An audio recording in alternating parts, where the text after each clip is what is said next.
Di mata tetangga komplek perumahan Gria Asri, Pak Haji Rahmat adalah sosok suami teladan. Rajin ke masjid, kopiah tak pernah lepas, dan tutur katanya selalu menyisipkan dalil. Namun, tak ada yang tahu bahwa di balik tembok rumahnya yang bercat krem kusam itu, istrinya, Ratna, hidup seperti tawanan perang. Ratna tidak dirantai besi, tapi dia dirantai oleh kemiskinan yang dipaksakan. Dia dipaksa memakai daster yang ketiaknya sudah robek, sementara suaminya menyimpan rahasia seharga puluhan juta di saku baju kokonya. Pagi itu, udara Depok terasa lembab sisa hujan semalam. Ratna, wanita berusia 40 tahun, dengan wajah yang mulai dihiasi guratan lelah namun tetap memancarkan sisa-sisa kecantikan masa muda, sedang menyeduh kopi hitam. Tangannya cekatan, meski daster batik pudar yang dikenakannya terlihat menyedihkan. Ada lubang kecil di bagian bahu dan jahitan kasar di bagian ketiak, saksi bisu betapa daster itu sudah terlalu sering diselamatkan dari tempat sampah. Rahmat keluar dari kamar tidur, sudah rapi dengan baju koko putih bersih, sarung Samarinda, dan aroma minyak wangi kasturi yang menyengat. Kontras sekali dengan Ratna yang berbau bawang dan sabun cuci piring. Kopinya mas, ucap Ratna pelan, meletakkan cangkir di meja makan. Rahmat menyeruput kopi itu sedikit, lalu mengeringit. Kurang gula Ratna. Kamu ini sudah 20 tahun jadi istri, bikin kopi saja takaran gulanya masih meleset. Gimana mau masuk surga kalau melayani suami saja setengah hati? Ratna menelan ludah. Gula pasir habis mas, itu sisa terakhir di toples. Uang belanja yang mas kasih 3 hari lalu sudah habis buat beli beras dan bayar iuran sampah. Rahmat meletakkan cangkir dengan kasar hingga bunyinya beradu dengan tatakan. Habis lagi, perasaan baru kemarin saya kasih 50.000. Kamu ini boros atau memang tidak bisa mengatur uang? Istri itu harusnya qanaah, merasa cukup, jangan sedikit-sedikit minta duit. Mas, 50.000 buat 3 hari makan 3 orang sama anak, itu cuma dapat tempe sama kangkung. Anak kita butuh susu mas, Dika mau bayar LKS sekolah. Ratna mencoba membela diri, suaranya bergetar. Rahmat merogoh saku celananya, mengeluarkan dompet kulit tebalnya. Ratna bisa melihat tumpukan uang merah di sana. Namun, Rahmat hanya menarik selembar uang Rp20.000 yang sudah lecek. Nih, cukup-cukupin, jangan manja. Saya ini kerja keras di toko material buat nabung haji lagi, bukan buat foya-foya kamu, bentak Rahmat, melemparkan uang itu ke meja. Uang itu melayang dan jatuh di dekat piring gorengan. Ratna memungut uang itu dengan hati teriris. 20.000. Di zaman sekarang, itu bahkan tak cukup untuk membeli sekilo ayam. Sudah, saya mau berangkat ke toko. Jangan lupa setrika baju koko saya yang biru buat pengajian nanti malam. Awas kalau licinnya nggak rapi. Rahmat melenggang pergi, menyalakan motor NMAX-nya, dan berlalu tanpa menoleh lagi pada istrinya yang berdiri mematung dengan daster bolong. Setelah suara motor Rahmat menghilang, Ratna tidak menangis. Air matanya sudah kering bertahun-tahun lalu. Dia justru berjalan ke pintu depan, menguncinya rapat-rapat, lalu menutup gorden jendela. Sikap tubuhnya berubah. Bahunya yang tadi membungkuk takut, kini tegak.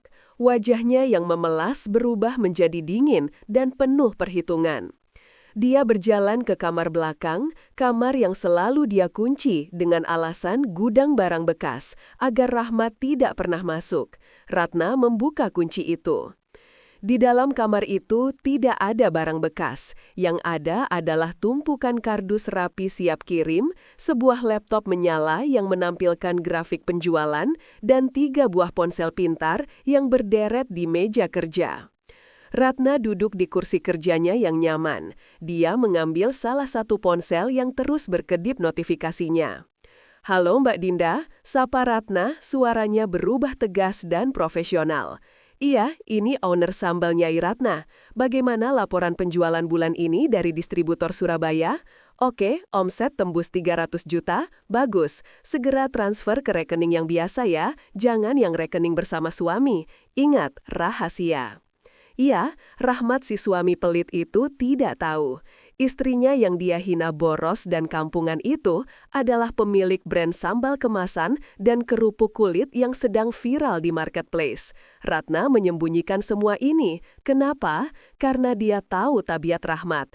Jika Rahmat tahu Ratna punya uang, lelaki itu akan berhenti bekerja, menguasai hartanya, dan mungkin menikah lagi. Tapi pagi ini ada yang mengganggu pikiran Ratna. Saat Rahmat melempar uang 20.000 tadi, ada secari kertas truk yang tak sengaja ikut terjatuh dari dompetnya dan mendarat di lantai. Ratna mengambil struk itu dari saku dasternya. Dia membacanya dengan teliti. Toko Mas Cahaya Abadi, Depok. Item, kalung emas 10 gram dan liontin lafaz Allah. Total 12.500.000. Tanggal kemarin. Tangan Ratna gemetar, bukan karena takut, tapi karena amarah. Rahmat bilang tidak ada uang untuk gula pasir. Rahmat bilang 50.000 harus cukup 3 hari. Tapi dia baru saja membelanjakan 12 juta rupiah untuk emas. Untuk siapa? Ratna tidak pernah menerima emas itu. Ibunya Rahmat, mertua Ratna, sudah meninggal. Mas Rahmat, desis Ratna, matanya menatap tajam ke arah struk itu. Kamu bermain api di belakangku. Baiklah, kalau kamu mau main gila, akan kutunjukkan siapa yang sebenarnya gila. Ratna menyalakan laptopnya. Dia tidak butuh detektif swasta. Dia punya jaringan reseller sambalnya yang tersebar di seluruh kecamatan. Halo Bu RT Sari, iya ini Ratna. Mau tanya, suamiku belakangan ini sering kelihatan di daerah Sawangan nggak ya? Ada reseller saya bilang lihat motornya di sana. Ratna mulai menebar jaringnya. Daster bolongnya mungkin terlihat lemah, tapi wanita di dalamnya sedang bersiap untuk perang. Kecurigaan Ratna terbukti lebih cepat dari dugaan. Informasi datang bukan dari detektif, tapi dari algoritma media sosial yang kejam. Sore itu, Ratna sedang bersantai di ruang kerjanya sambil memantau Instagram bisnisnya. Tiba-tiba, di fitur Explore muncul sebuah video Reels yang viral di kalangan ibu-ibu pengajian Depok. Video itu menampilkan seorang wanita muda yang cantik, berkulit putih mulus, mengenakan gamis syar'i premium, berwarna sage green yang sedang tren, lengkap dengan cadar yang disingkap sedikit saat makan. Wanita itu sedang melakukan unboxing hadiah. Masya Allah, tabarakallah, jazakallah khair suamiku tercinta, imamku dunia akhirat, pulang kerja capek-capek, bawain hadiah kalung emas cantik ini, katanya sebagai tanda cinta, karena aku sudah merawatnya dengan baik. Duh, jadi makin sayang sama Pak Haji. Ratna membesarkan volume ponselnya. Suara wanita itu manja dan mendayu-dayu. Kamera kemudian menyorot kalung emas dengan loyentin lafaz Allah. Sama persis dengan deskripsi di struk yang ditemukan Ratna. Lalu, kamera bergeser sedikit, memperlihatkan tangan seorang pria yang sedang memasangkan kalung itu ke leher si wanita. Di jari manis pria itu, ada cincin perak dengan batu akik hitam, cincin yang sama yang dipakai Rahmat tadi pagi. Darah Ratna berdesir hebat, jantungnya dipacu kencang. Jadi ini, uang gula pasirku lari ke lehermu, bisik Ratna. Nama akun wanita itu @siska_hasanah_official. Bionya tertulis, istri solehah, entrepreneur muda, loved by Pak Haji R. Ratna menelusuri akun itu. Ternyata, Siska tinggal di perumahan elit di daerah Sawangan, hanya berjarak 5 km dari rumah butut Ratna. Foto-foto di akun itu penuh dengan kemewahan. Siska pamer tas branded, Siska makan di restoran mewah, Siska liburan ke puncak. Dan di setiap caption, dia selalu memuji Pak Hajinya yang dermawan. Dermawan, Ratna ingin tertawa sekaligus muntah. Rahmat yang memarahinya gara-gara uang 20.000 ternyata membiayai gaya hidup sosialita istri mudanya. Bagus, Mas, bagus sekali, gumam Ratna. Dia tidak menangis. Rasa sakit hatinya sudah melampaui air mata, kini berubah menjadi bahan bakar. Ratna segera melakukan riset. Dari postingan Siska, Ratna tahu bahwa Siska juga berjualan skincare abal-abal secara online. Siska sering mengadakan arisan sosialita di rumahnya. Aku harus melihatnya langsung, pikir Ratna. Keesokan harinya, Ratna melakukan sesuatu yang nekat. Dia tidak melabrak, itu terlalu kampungan dan tidak elegan. Ratna menghubungi admin kepercayaannya. Mbak Dinda, tolong siapkan paket hamper sambal Nyai Ratna yang paling eksklusif. Saya mau antar sendiri ke alamat ini. Bilang saja dari fans yang mau endorse. Siang itu, Ratna menyewa mobil. Dia tidak memakai daster bolongnya. Dia berdandan. Dia mengenakan gamis terbaiknya yang dia beli diam-diam dari hasil bisnisnya dan disembunyikan di kantor admin. Memakai kacamata hitam dan maskar. Dia terlihat seperti ibu pejabat yang elegan. Ratna sampai di depan rumah Siska. Rumah itu mentereng, pagar besi tempa, cat putih bersih, ada mobil Brio merah di garasi.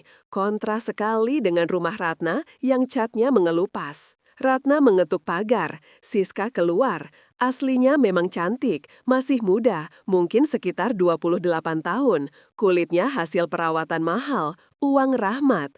"Permisi, paket endorse untuk Mbak Siska," kata Ratna menyamarkan suaranya. "Wah, dari sambal Nyai Ratna yang viral itu ya? Makasih ya, Bu." Siska menyambut dengan antusias. Ibu ownernya kok repot-repot antar sendiri?" "Kebetulan lewat, Mbak. Saya lihat Mbak Siska followernya banyak, cocok jadi brand ambasador," pancing Ratna. Siska tersenyum bangga. "Iya dong, Bu.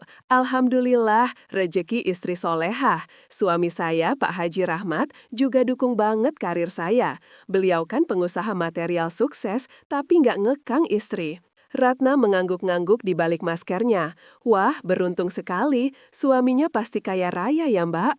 "Alhamdulillah, Bu. Rumah ini juga hadiah dari beliau. Mobil juga. Beliau bilang, istri itu harus dimuliakan, diratukan. Makanya saya selalu dikasih yang terbaik." "Nggak kayak istri pertamanya dulu yang katanya kumuh dan nggak bisa ngurus diri." Dek. "Oh, jadi Pak Haji punya istri pertama?" tanya Ratna, menahan gejolak di dadanya. "Sudah cerai, Bu." Siska berbohong dengan lancar. "Katanya sih wanita itu malas, boros, dan bau dapur. Pak Haji nggak tahan. Makanya Pak Haji nikah sama saya yang bisa ngerawat beliau." Ratna tersenyum di balik maskernya, senyum yang dingin. "Begitu ya, Mbak. Semoga langgeng ya. Hati-hati, kadang apa yang kita lihat berkilau itu bukan emas, tapi cuma sepuhan." Ratna pamit. Di dalam mobil sewaan, dia membuka maskernya. Wajahnya merah padam. "Bau dapur," katanya. "Malas, boros." Ratna mencengkram setir. Rahmat tidak hanya mengkhianatinya, tapi juga membunuh karakternya di depan orang lain. Rahmat membangun istana kebohongan di atas penderitaan Ratna. "Baiklah Siska, nikmati masa-masa diratukan itu, karena sebentar lagi rajanya akan kehilangan mahkota." Ratna mengeluarkan ponselnya. Dia menelpon supplier toko material tempat Rahmat bekerja, yang sebenarnya hanya toko kecil, bukan usaha besar seperti bualan Rahmat. Ratna kenal pemilik toko itu, karena dulu Ratna yang meminjamkan modal atas nama hamba Allah saat toko itu hampir bangkrut tanpa sepengetahuan Rahmat. "Halo Kohendra, ini Ratna. Saya mau tarik saham bayangan saya di toko material Koko bulan depan. Iya, semua modal saya. Dan tolong cek pembukuan Rahmat. Saya curiga dia menggelapkan uang toko buat gaya hidup." Panggilan ditutup. Ratna menyalakan mesin mobil. Roda pembalasan mulai berputar. Sebulan kemudian, suasana di rumah Rahmat dan Ratna semakin tegang. Rahmat pulang semakin malam dengan wajah kusut. Tidak ada lagi bentakan soal kopi kurang gula, karena Rahmat terlalu sibuk dengan ponselnya, berdebat dengan seseorang lewat pesan singkat. "Mas, uang belanja bulan ini belum dikasih," tagih Ratna pagi itu. Dia kembali memakai daster lusuhnya, memainkan peran sebagai istri tak berdaya. Rahmat menatap Ratna dengan mata merah. Duit, kamu tahu nggak saya lagi pusing? Toko lagi diaudit, Kohendra nuduh saya nilep duit setoran, gaji saya ditahan." Loh, kok bisa, Mas? Mas kan jujur, sindir Ratna polos. Yang nggak tahu, pasti ada yang fitnah saya. Rahmat menggebrak meja. Sebenarnya, Rahmat memang mengambil uang toko sedikit-sedikit. Awalnya 1 juta, 2 juta untuk membelikan Siska tas atau bayar cicilan mobil Brio. Dia pikir bisa menutupinya nanti. Tapi gaya hidup Siska makin gila dan lubang yang digali Rahmat makin dalam. Tiba-tiba pintu depan digedor kasar. "Buka, Pak Rahmat, buka!" Ratna bergegas membuka pintu. Di depan berdiri 2 orang pria berbadan besar, debt collector, dan seorang wanita muda yang tampak panik. Wanita itu Siska. Tapi Siska tidak memakai gamis sage green cantiknya. Dia memakai daster rumahan, wajahnya tanpa make up, terlihat pucat. Dia menggendong anak kecil, anak dari pernikahan sebelumnya. "Loh, Mbak Siska?" sapa Ratna pura-pura kaget. Siska melongo melihat Ratna. Ibu yang waktu itu antar sambal, ibu ngapain di sini?" "Saya yang punya rumah ini, Mbak, istrinya Mas Rahmat," jawab Ratna tenang. Wajah Siska memucat. "Istri? Katanya sudah cerai?" Sebelum Siska sempat mencerna situasi, debt collector itu menerobos masuk. Rahmat keluar dari kamar dengan wajah ketakutan. "Bayar utang kamu, Pak Haji. Cicilan mobil Brio Ibu Siska sudah nunggak 3 bulan. Janjinya kemarin lunas," bentak penagih utang itu. Rahmat gemetar. "Sabar Bang, sabar. Saya lagi usahakan." "Usaha apa? Kohendra udah laporin lu ke polisi atas penggelapan uang 200 juta. Lu mau masuk penjara?" Siska menjerit. "Apa? Penggelapan? Mas Rahmat, kamu bilang kamu yang punya toko material itu. Kamu bilang kamu kaya. Kok kamu korupsi uang bosmu?" Rahmat tergagap, terjebak di antara istri tua, istri muda, dan penagih utang. Kebohongannya runtuh seketika. "Siska, dengerin dulu. Aku lakuin ini demi kamu, demi kemauan kamu yang minta barang branded terus." Rahmat mencoba membela diri. "Enak aja nyalahin aku, kamu yang janjiin hidup mewah. Kalau tahu kamu cuma karyawan toko yang gajinya UMR dan maling, aku nggak sudi nikah siri sama kamu," teriak Siska histeris. Dia merasa tertipu mentah-mentah. Ratna hanya berdiri di pojok ruangan, melipat tangan di dada. Dia melihat Rahmat yang dulu begitu gagah dan sombong menghinanya, kini menciut seperti tikus yang tersudut. "Mas," panggil Ratna. Suaranya tidak keras, tapi memotong keributan itu. Semua orang menoleh. "Mas butuh uang 200 juta buat ganti rugi ke Kohendra biar nggak dipenjara dan butuh 50 juta buat lunasin cicilan mobil Mbak Siska biar nggak ditarik." Rahmat menatap Ratna dengan harapan. "Ratna, kamu punya simpanan, kamu pinjam ke saudaraan ya. Tolong Mas Mas janji bakal berubah." Ratna tersenyum tipis. Dia berjalan ke kamar belakang, kamar gudang itu. Dia keluar membawa sebuah tas laptop dan sebuah buku tabungan. "Saya punya uangnya, Mas. Di rekening ini ada 500 juta. Cukup buat nutup semua aib Mas." Mata Rahmat dan Siska terbelalak. Siska menatap Ratna dari ujung kaki ke ujung kepala. Daster bolong itu seolah berubah menjadi jubah emas di mata mereka. Kamu dapat uang dari mana?" tanya Rahmat. "Dari jualan sambal," jawab Ratna santai. "Sambal yang Mas hina bau terasi, sambal yang saya kerjakan sambil Mas bentak-bentak saya boras." "Ratna, sayang, tolong bayarin dulu, nanti Mas ganti. Kita kan suami istri," bujuk Rahmat, mulai mendekat. Ratna mundur selangkah. "Bayarin? Maaf Mas, uang ini memang ada, tapi bukan buat kamu." Ratna membuka tasnya mengeluarkan sebuah amplop coklat tebal. "Ini surat gugatan cerai. Saya sudah daftarkan pengacara saya tadi pagi. Saya menggugat cerai atas dasar penelantaran ekonomi dan perselingkuhan. Semua bukti struk belanja kamu buat Siska dan bukti kamu nggak kasih nafkah saya sudah lengkap."